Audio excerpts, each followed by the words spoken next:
All right. In theory, all that super cool. Brass tacks now. Like, can you give me some real world examples of where we're using digital twins, and what are the outcomes? What scale of goodness are we seeing coming out of this initial investment of creating a digital twin?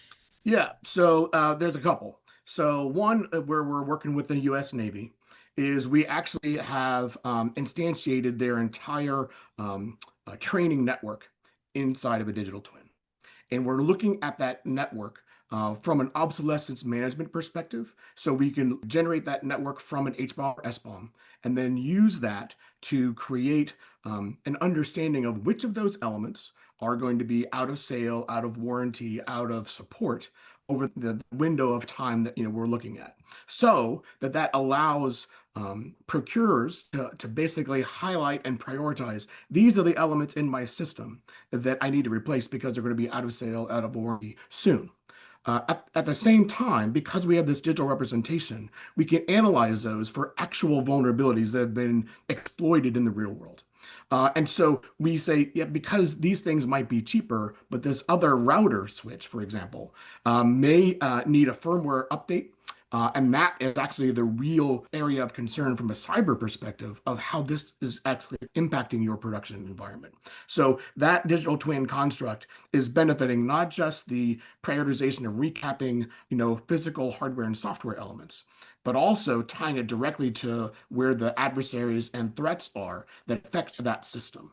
And so that return on the investment is almost unquantifiable, right? Because I'm using it for multiple reasons, not just to train my operators of the network, not just to make sure I understand how to repair that network, but also how do I update that network for long-term maintenance and sustainment. You mentioned three different kinds of things that you could do with these digital twins, where you're talking about sort of like testing, like if I'm doing development and testing of a thing. Right. You talked about training the users, so where the focus on where testing, the focus is on the system itself. But then with a digital twin, you're talking about using training and giving operators something to play with that's not the real environment where they can do real damage in the world.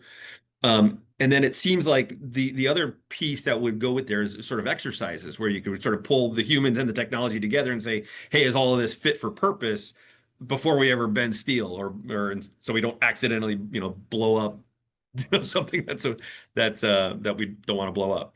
Right, right. So, I mean, you can imagine like there might be either industry or even Commonwealth partners in a warfighting context that would need to be able to interact dynamically and understand what each other are doing in certain field operations or war game, right?